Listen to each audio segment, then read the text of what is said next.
We're live. Well, welcome again. Oh, yeah. Well, welcome again to the AI Revolution in Auto Body Repair. It's a series where Daniel and I are looking at it and exploring how artificial intelligence is changing the collision repair industry. And I think for far too long, I think everybody's always thought of AI just in digital marketing, and the conversation is only in that technology and how that works in the field. And certainly one day we'll get into that. But we're trying to look at how AI is shifting in the entire industry, not just websites and not just social media, but from how it works in the car repair industry for everyone. And I think over time we'll get some other guests, but right now we're here with Daniel Burkholder, who is the founder and chief mucky muck at bodyshopmarketing.io. Go ahead, Daniel. Thanks for that intro, Wendell. Yes, I think we're going to just dive in a little bit more into how can shops integrate AI into their operations? Because like Wendell, like you mentioned, it's easy to think of AI as something out there. We see it being used maybe for making videos, photos, crazy stuff like that. But there's also an opportunity to leverage this as a tool in the shop. And I basically am going to talk about three different areas that a shop can start thinking about ways that they can leverage AI to make their teams more efficient, make everything flow better, communicate with the customer better.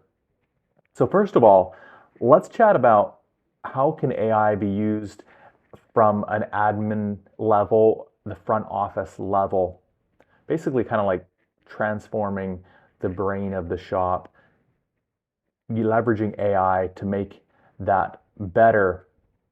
So you can use AI as a digital assistant for your staff because they have a lot of things that they're doing and managing and juggling every day. All the little tasks that you can take off of their plate just helps them become better and serve your customers better. Let's just imagine a little bit like how can we actually do this? So let's say, for instance, AI takes an estimate from CCC. It pulls the data from that and it can start building out emails, templates that you can send to the customers, to the insurance partners. You could use AI to start predicting your repair timelines, and then you can start looking at parts availability, technician workload, and helping to give a more accurate ETA right up front by leveraging AI to look at all these different pieces of the puzzle that need to come together to repair the car. Let AI piece that all together and give us a prediction of how what the timeline is going to be like. That's another opportunity. Also, you can use AI for extracting customer vehicle data so that no one has to be retyping this information twice. Let AI extract that and in, feed it into whatever platforms you need. And the result is going to be fewer errors because there's AI won't be making those human errors on those simple data entries and things like that. So I would say that's a very good opportunity right there is to start implementing AI from an admin level.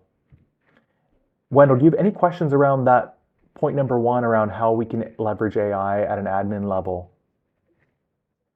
Yeah, I mean, kind of the first thing that would come to my mind is that, so let's say I'm a shop owner and I am not from the collision industry, and I know you are and you have a background in that. But when I talk to shop owners, like, are they going to have to get rid of people? Is this like replacing people, or is this like more like a tool for them? That's a good question. And I feel like it's a very valid question that we want to take into consideration because our people are the most important part of our shops and our businesses. And we definitely, I don't think we want to approach this from the aspect, okay, I want to leverage AI to the max so I can get rid of people. I believe we need to approach this from the aspect of let's leverage AI so we can help our people perform at a higher level.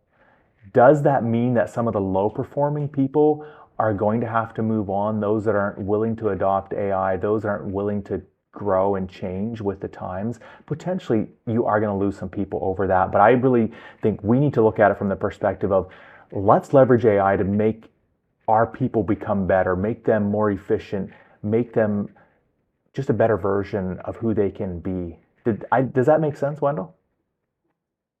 It totally does make sense. And I think that for me, when I talk to a shop owner, I mean, the one contact that I always think is just so important is that first initial contact with a customer. And I think that one needs to be human. And I think if we miss that human engagement with that potential customer that's either phoning, let's say he's coming from a Google ad, or let's say he's just walking in the front door, I don't think he wants to feel like he's not being treated by like a human. And I know AI is getting closer, but I just want to make sure we don't think that human interaction is so integrate integral to every conversation in terms of making that person feel better. Because I'm not sure that AI really has the chance to do that yet. Bring out a very good point. I agree 100% with you that the human aspect of the collision repair industry from that first interaction is so important because often people have been maybe in an accident, they're traumatized, they're emotionally upset. The human that we can bring from carrying the empathy that they can feel from us is very important, and AI is definitely not there to replace that. Not a chance. I would say where I can see AI potentially filling a place is writing emails, potentially answering the phone sometimes, but here again, that's typically, I would say, for after hours when we don't have any staff there. If we can have a person on the phone, that is by far the most important point. And I agree on 100%. Let's never get away from the fact that when we've been in an accident, we want to talk to somebody that cares about us and just listens to us because we're like I said, we're probably emotionally upset. We just need somebody to unload to and that can walk us through the steps. So don't replace your people with AI from that perspective at all.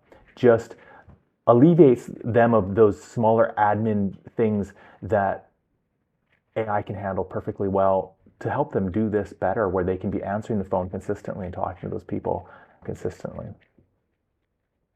Agreed. Agreed. So if you were, I mean, you and I talk to shop owners sometimes, all the time, with probably more you than me, but so what would be your path kind of like, okay, well, because everybody's seeing this, and I mean, we've talked to people together where they're talking about, I've Googled or I've chat GPT'd the best body shop in wherever, let's say it's New York or let's say it's Pittsburgh or wherever. And so what's their first step? Like what would you say, like the Mr. Auto Body Shop owner, here's I think your first step for AI into the future for them. Here's a really simple one. This won't cost you much money.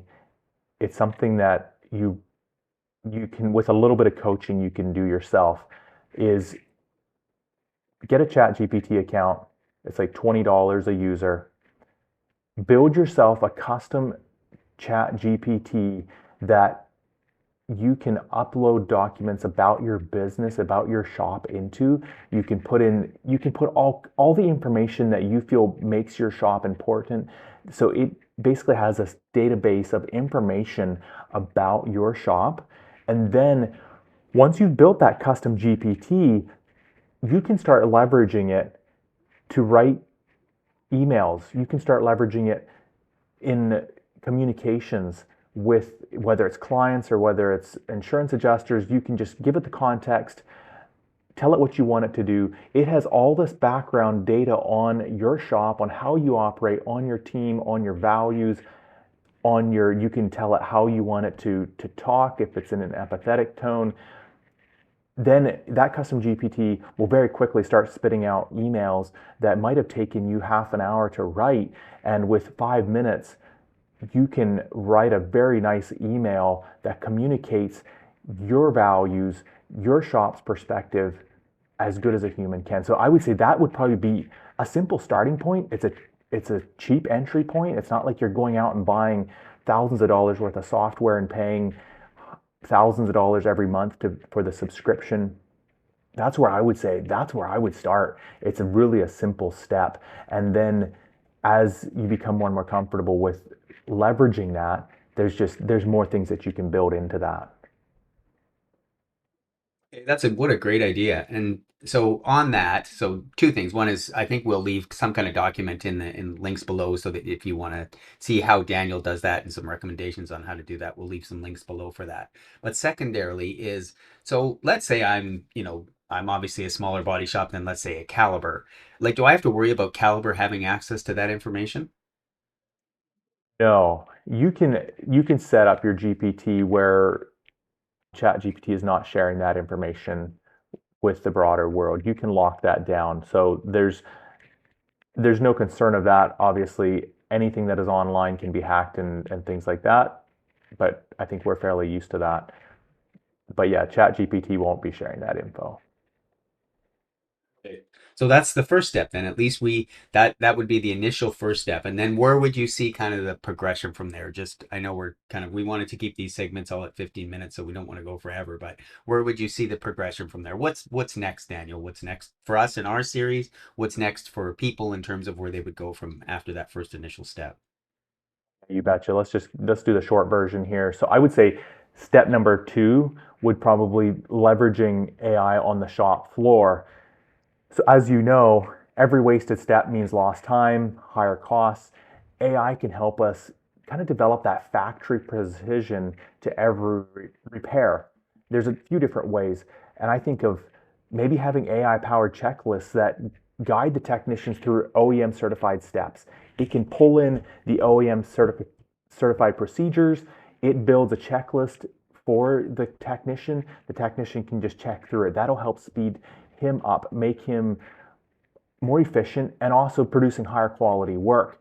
Also, another way that you can leverage it on the shop floor is using it as part of your scheduling tool. So let's say you have a number of technicians out in the shop, AI can learn from their past repairs and learn, oh, okay, technician number one is better at repairing Ford F-150s with the aluminum bodies. And it can start seeing that pattern. So whenever a F-150 comes in, it can get assigned to him because we know he's more efficient at that.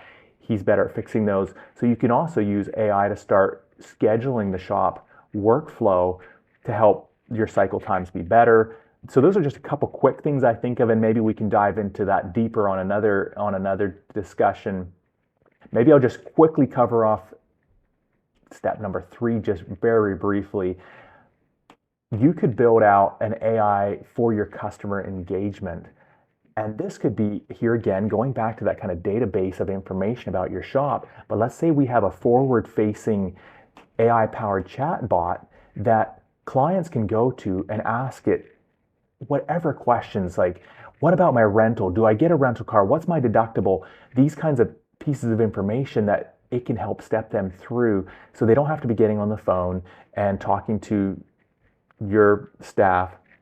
They can just go to this chat bot, they can get updates, they can learn about all these little questions that they might have. So there's just a couple ideas around customer engagement, and I'd like to have more time to dig into this deeper. So I think maybe we should just leave those two and discuss them next week. Um, yeah, like I said, I'd love to dive into them right now, but we're running out of time. What do you say, Wendell? I think you're probably right. But if somebody wants to reach out and chat with you and ask you more questions on this, can they talk to you directly? Is it best to email you? Is it best to call you? What's the best way to get a hold of you, Daniel? So yes, I'm happy to chat directly with anybody about this. I would say probably emailing me is one of the best ways to reach me, and then we can schedule some time where we can maybe jump on a Zoom call or a phone call to just dig into this a little bit deeper. So my email is daniel@bodyshopmarketing.io, and just feel free to reach out to me and happy to chat about it more. But we're going to dive into this deeper next week, talking about how we can leverage AI on the shop floor and for customer engagement. Excellent. Thank you for the time. Alrighty. Take care, guys.